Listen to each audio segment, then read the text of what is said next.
Consistency रखते हो तो उससे ज्यादा बढ़िया कुछ नहीं है। अगर आपके दो चैप्टर्स हो जाते हैं मई के महीने में, 5 चीजें बताओगी जो आपको समर वेकेशन यानी कि मई के महीने में करना है। फिर मैंने बताया कि हाँ, लीनियर इक्वेशन इन 2 वेरिएबल का जनरल फॉर्म क्या होता है, ताकि आपका जो टफेस्ट काम है वो सबसे पहले निकल जाएगा, हो जाएगा। उसके बाद आपको मन में एक बहुत तसल्ली रहेगी और फिर आप बाकी के जो सब्जेक्ट बचेंगे वो आप कर लोगे, ठीक है। Hi everyone, welcome back. My name is Galaxy Parmar and as you all know कि मैं इस चैनल पे आपको पढ़ाती हूँ क्लास 9th एंड 10th का अलजेब्रा एंड ज्योमेट्री। तो हेलो हेलो हेलो।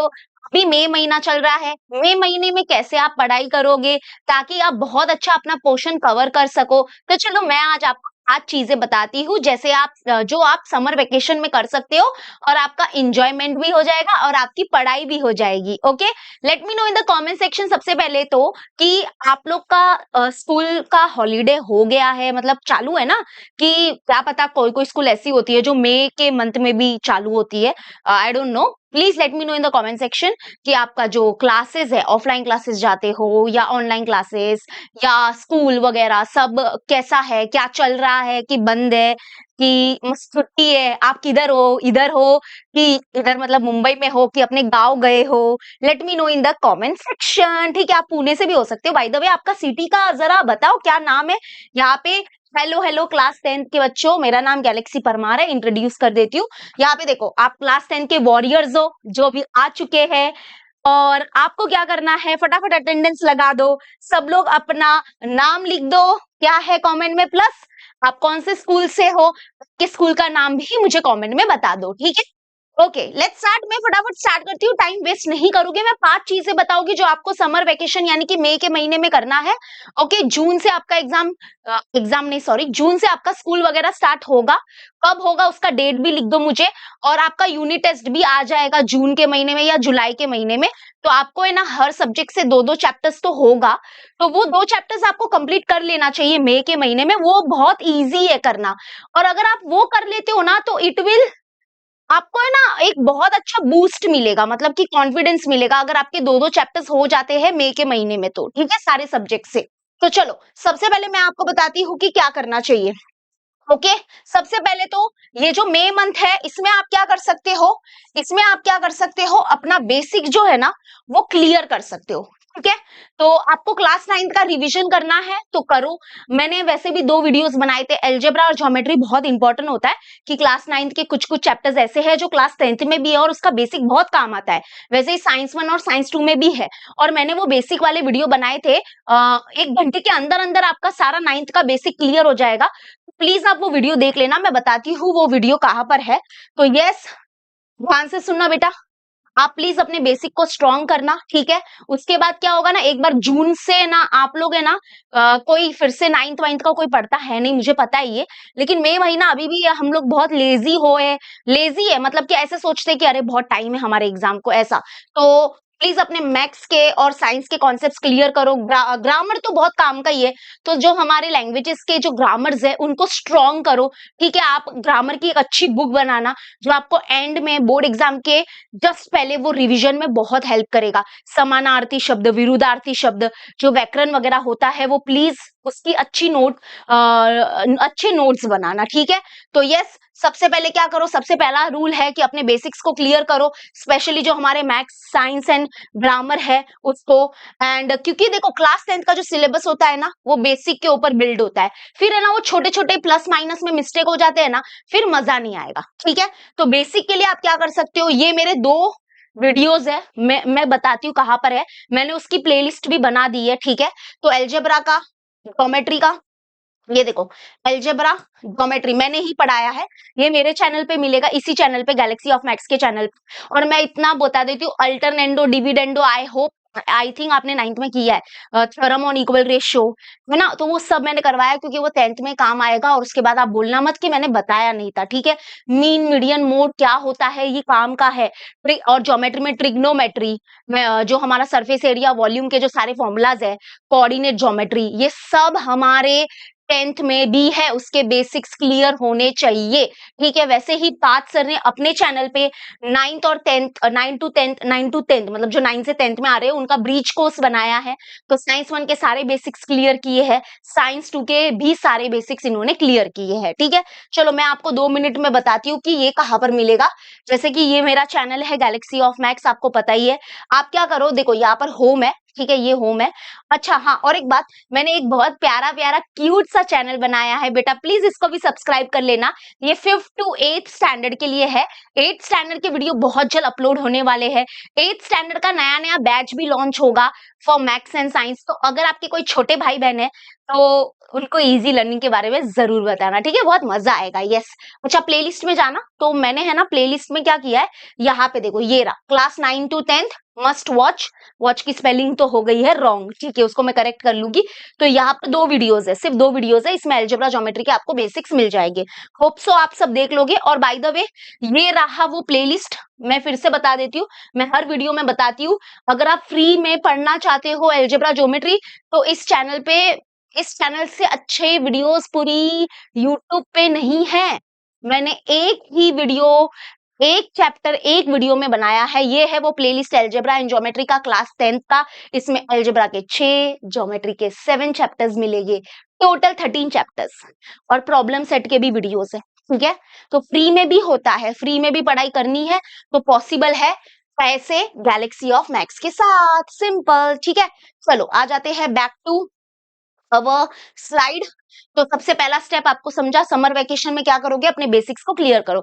और सबसे इंपॉर्टेंट बात, बहुत बच्चे बोलते हैं क्या पूरा पूरा दिन पढ़ाई करना पड़ेगा क्या? देखो, करने वाले बच्चे करेंगे। जो बच्चे, जैसे स्पेशली मैं लड़कियों को बोलूंगी कि वो है ना नीचे नहीं जाते हैं, ठीक है। बॉयज तो चलो घूमते हैं, अच्छी बात है, घूमो भाई। बॉयज थोड़ा नीचे जाते हैं अपने फ्रेंड्स लोग के साथ, ऐसे वैसे साइकिल बाइक वगैरह भी चलाते हैं, बट बाइक नहीं चलाना चाहिए। आप अभी तक वो लीगली नहीं आप चला सकते हो। तो आई थिंक 18 के बाद, राइट, 18 के बाद आप चला सकते हो बाइक एंड ऑल।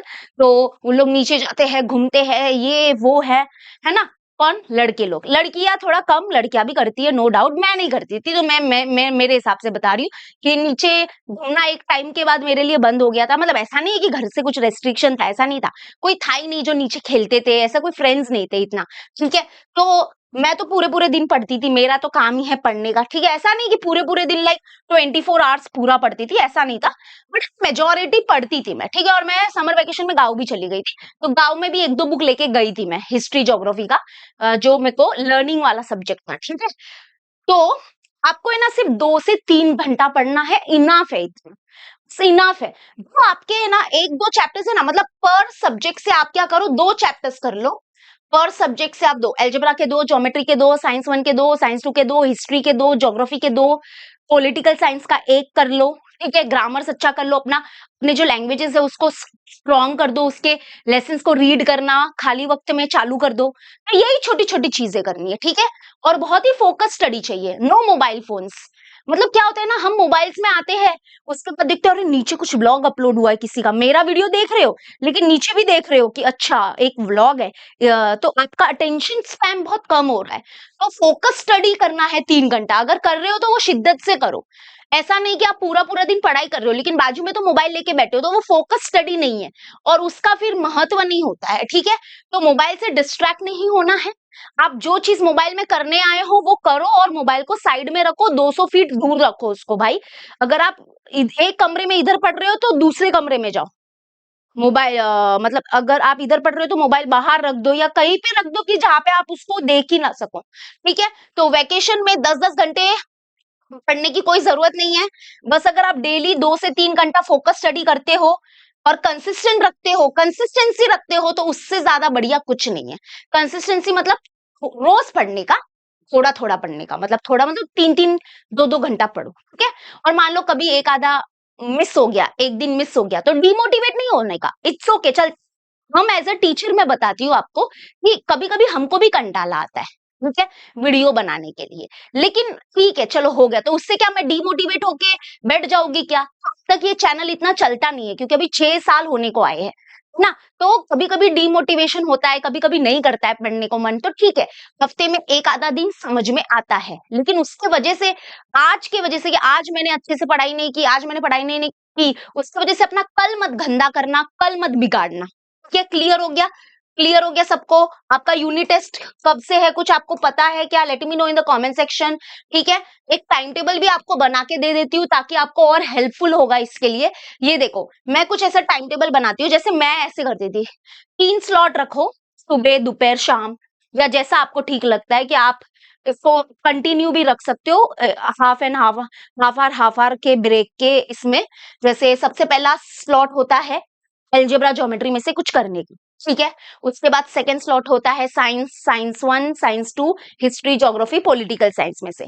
और थर्ड स्लॉट होता है हमारा ग्रामर वाला, यानी कि लैंग्वेजेस वाला पार्ट, सॉरी, ठीक है। तो सबसे पहला स्लॉट वो लेना जो आपको सबसे डिफिकल्ट लगता है। क्यों? क्योंकि स्टार्ट उससे करो जो सबसे डिफिकल्ट है आपके लिए, ठीक है। क्योंकि वो चीज अगर आपकी पहले ही हो गई ना, उसके बाद जो आपके लिए इजी है वो तो आप कर ही लोगे। लेकिन पहले आप क्या करते हो, ऐसा मतलब बहुत टीचर्स का अलग अलग बोलना है कि पहले बोलते हैं कि you should start with the easy subject and all. मुझे लगता है सबसे टफ, सुबह सुबह फ्रेश होते हो ना, तो सुबह सुबह सबसे टफ लो। टफ लो मतलब कि जिस पढ़ने में आपको कंटाला आता है वो पहले पढ़ के निपट लो, उसके बाद बचेगे जो ना, उसको तो आप करोगे ही, क्योंकि वो आपको पढ़ने के लिए अच्छा लगता है, तो वो आप करोगे ही करोगे, ठीक है।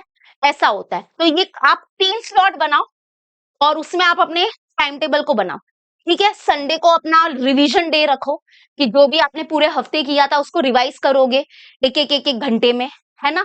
ऐसा क्लियर हो गया?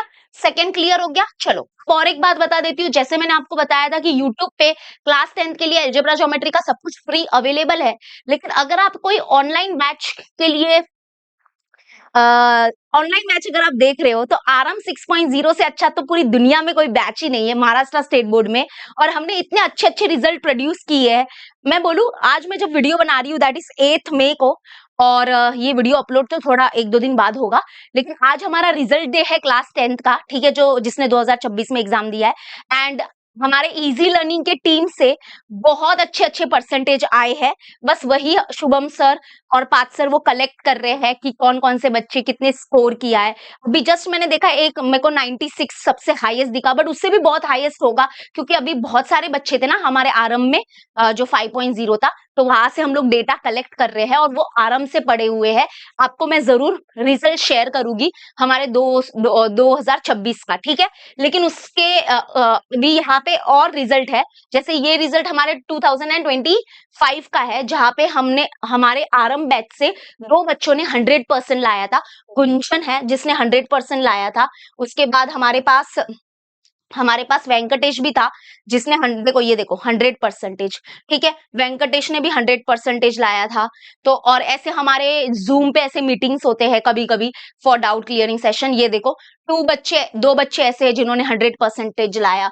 127 स्टूडेंट ऐसे हैं जिन्होंने 90% या 90% से ऊपर लाया। 203 स्टूडेंट ऐसे हैं जिन्होंने 85% या 85% से ऊपर लाया। एंड ऑब्वियसली 31 स्टूडेंट अपने स्कूल में फर्स्ट रैंकर थे, ठीक है। तो अभी जो हमारा 2026 का रिजल्ट आया है, एक नया बैनर बनेगा नए फोटो के साथ, बहुत जल्द मैं आपसे शेयर करूंगी कि हमारी आरम जो है टीम कितना अच्छा काम कर रही है और हमारे सारे टीचर्स बहुत अच्छा पढ़ाते हैं। ओके, ये आरम बैच जो है ना बेटा, वो लाइव बैच है। आपके 2 लेक्चर्स होंगे दिन में, ठीक है, और आप 2 से 3 लेक्चर्स होंगे। ओके, और वो शाम को ही होंगे, तो आप एकदम चिल रहना। आपको हमारा पर्सनली सारे टीचर्स का नंबर दिया जाएगा, अगर आपको बात करनी है तो हमसे बात कर सकते हो। खजाना सेक्शन है, मतलब कि जो हमारे पहले के जो बैचेस थे, आरएम 5.0, आरएम 4.0, उसके वीडियो लेक्चर्स हो गया, कोई नोट्स हो गया, वो सब अवेलेबल है, तो आप वो भी देख सकते हो। बट वो देखने की जरूरत ही नहीं पड़ेगी, हम लाइव है ना, ये बैच तो हमारा, तो लाइव आना। लाइव में प्लीज लेकिन आओ, कंसिस्टेंट रहो, ठीक है। हमारे यहाँ पे सब्जेक्टिव ऑब्जेक्टिव टेस्ट दोनों है। और सबसे बढ़िया बात क्या है पता है?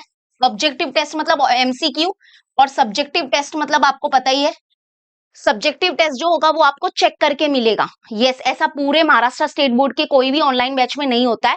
हम बच्चों को उनका सब्जेक्टिव टेस्ट जो होता है, 40-40 मार्क्स का अलजेब्रा ज्योमेट्री का पेपर होता है, लैंग्वेजेस के 80-80 मार्क्स के पेपर्स होते हैं, वो आपको चेक करके आपके मेल में आएगी, आपके व्हाट्सएप पे आएगी, ठीक है। और फ्यूचर में कोई भी आने वाला बैच होगा, फ्यूचर में जैसे कोई भी क्रैश कोर्स हो गया या लैंग्वेजेस का कोई बैच हो गया, तो उसका एक्सेस आपको फ्री मिलेगा। बस आपको आरएम 6.0 में आना है। उसके बाद 10th का कोई भी बैच अगर फ्यूचर में लॉन्च हुआ तो उसका एक्सेस आपको फ्री मिलेगा, और हमारे बोर्ड एग्जाम के पहले आपके डाउट्स वगैरह लिए जाते हैं, ठीक है।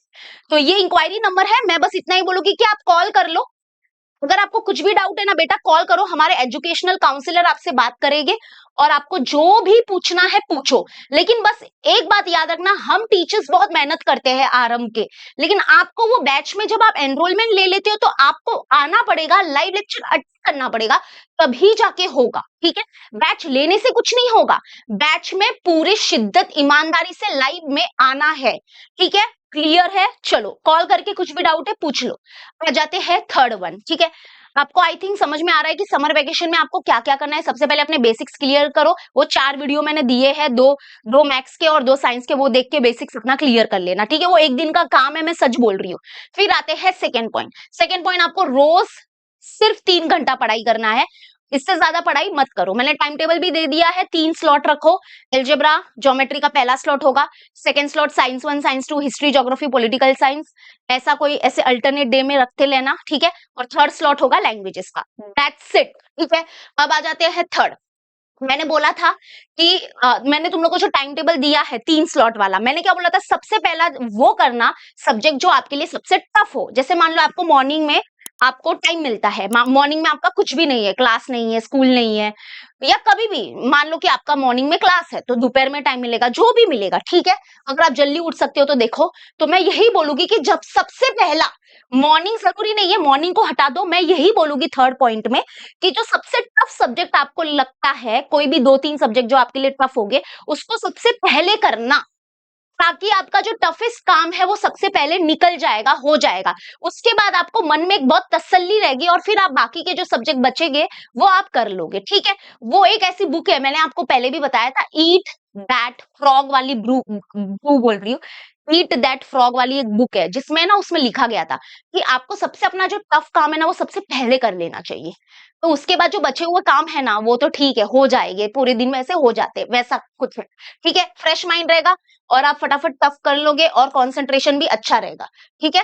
क्लियर हो गया? तो मॉर्निंग में जो है, यस ऑब्वियसली ब्रेन फ्रेश वगैरह होता है, तो मैथमेटिक्स साइंस जैसे जो सब्जेक्ट है वो मॉर्निंग में ही कंप्लीट कर लो, ताकि आपका पूरा दिन अच्छा जाए और आपको कोई टेंशन नहीं हो, ठीक है। फोर्थ पॉइंट जो मैं आपको जरूर बोलूंगी कि मई के महीने में या आप क्या करो, नोट्स बनाना चालू कर दो। एंड मोमेंट में नोट्स नहीं बनेंगे, अभी ना बहुत बच्चों को नोट्स बनाने नहीं आता है, तो this is the right opportunity कि आप मई महीने से क्या करो, नोट्स बनाना चालू कर दो। क्योंकि आपकी मिस्टेक होगी ना तो चलेगा, लेकिन आप धीरे धीरे है ना सीख जाओगे, ठीक है, जून जुलाई तक सीख जाओगे। तो यस, अपनी पहले तो मैं एक बात बोल दूंगी कि सारे सब्जेक्ट के लिए, ऑल सब्जेक्ट के लिए आपकी सेपरेट बुक होनी चाहिए। इनफैक्ट एल्जेब्रा ज्योमेट्री की भी अलग बुक होनी चाहिए, अलग नोटबुक होनी चाहिए। खुद के नोट्स होते हैं, उसमें आप अपनी मर्जी से जो चाहो लिख सकते हो। कुछ टीचर ने इंपॉर्टेंट पॉइंट बोला, वो तुरंत उधर पेंसिल से पेन से लिख दो। टेक्स्ट बुक में भी कोई इंपॉर्टेंट डेफिनेशन दिखता है, उसको मार्क कर लो। ये आपकी बुक है, आप किस तरह से उसको रखना है वो आप अच्छे से जानते हो, मैं नहीं जानती हूँ, ठीक है। मैं आपको एक थोड़ा सा छोटा सा आइडिया दे देती हूँ कि कैसे आप लोग अपने हैंड रिटन नोट्स बना सकते हो। मेरे पास जितने अवेलेबल है मैंने ऑलरेडी इजी लर्निंग के ऐप में दिए हुए हैं, फ्री स्टडी मटेरियल में। तो ये मेरे हैंड रिटन नोट्स थे एल्जेब्रा ज्योमेट्री के। आप मेरे नोट्स का भी सपोर्ट लेके खुद भी कर सकते हो। जैसे ये डेफिनेशन है, देखो डेफिनेशन कोई बोर्ड एग्जाम में आता नहीं है लिखने के लिए, लेकिन मैंने लिख के रखा है अपने नोट्स में। आप क्या कर सकते हो, टेक्स्ट बुक में अंडरलाइन भी कर सकते हो। फिर मैंने बताया कि हाँ, लीनियर इक्वेशन इन 2 वेरिएबल का जनरल फॉर्म क्या होता है, साइमल्टेनियस लीनियर इक्वेशन क्या होता है, उसको हम कैसे सॉल्व कर सकते हैं। तो 1.1 में एलिमिनेशन मेथड है, सब्स्टिट्यूशन मेथड है, एएसए रूल है। 1.2 में ग्राफिकल मेथड है, 1.3 में क्रैमर्स रूल है, जिसको डिटर्मिनेंट मेथड भी बोलते हैं। फिर यहाँ पे ग्राफिकल का डिटर्मिनेंट के पूरे कॉन्सेप्ट्स मैंने यहाँ पे लिख के दिए हैं, ठीक है। तो ऐसा सब ये मैंने नोट्स बनाए हैं, लेकिन आप इससे भी ज्यादा शॉर्ट्स में बना सकते हो। और क्वाड्रेटिक इक्वेशन के notes, what is quadratic equation, what is the standard form of the quadratic equation, ये मेरे नोट्स है। आप मेरे नोट्स का सपोर्ट ले सकते हो या इसका प्रिंट आउट वगैरह ले लो, आपकी मर्जी। ये कंप्लीटली मैं आपके ऊपर छोड़ती हूँ। मैंने ज्योमेट्री के भी नोट्स दिए हैं, ऐसे देखो, ये चैप्टर नंबर 1 सिमिलैरिटी के नोट्स है, ठीक है। ये सिमिलैरिटी के नोट्स है, ये देख लो आप। और इसमें पूरे 7 चैप्टर्स के नोट्स है, तो आप एकदम चिल रहो, ठीक है। ये आपको इजी लर्निंग के ऐप में फ्री स्टडी मटेरियल्स में आपको मिल जाएंगे। तो प्लीज कोशिश करना कि आप खुद के नोट्स बनाओ अच्छे से, सारे सब्जेक्ट की बुक अलग रखो, फॉर्मूलाज वगैरह सब अच्छे से लिखो। एंड मोमेंट में ये बहुत हेल्प करेगा फॉर्मूला वगैरह आपको। जैसे अभी तो फॉर्मूला हाँ ज्योमेट्री में होगा, ट्रिग्नोमेट्री है, मेंसुरेशन चैप्टर्स है, उसमें है बहुत सारे फॉर्मूलाज। डेफिनेशंस को हाईलाइट करो, अपने टेक्स्ट बुक में ही हाईलाइट किया तो भी चलेगा। और ये मैं सिर्फ मैथमेटिक्स की बात कर रही हूँ, बट आप है ना साइंस 1 हो गया, साइंस 2 हो गया, जो इंपॉर्टेंट चीज दिखती है प्लीज उसको हाईलाइट करो। हाईलाइट नहीं है तो अंडरलाइन करो। पेंसिल हमेशा अपने हाथ में रखो, जब टीचर एक्सप्लेनेशन करते हैं तो प्लीज आप पेंसिल हाथ में रखो। टीचर ने अगर कुछ इंपॉर्टेंट मीनिंग बताया तुरंत तभी के तभी लिखो, ठीक है। इंपॉर्टेंट पॉइंट्स को हमेशा नोट डाउन करो। तो ये चीजें है ना बहुत यूजफुल होती है क्लास 10th में, क्योंकि है ना बच्चे इसको इंपॉर्टेंस देते ही नहीं है, बोलते हाँ हो जाएगा, एंड में हो जाएगा, डाइजेस्ट है ना, ये है ना, वो है ना।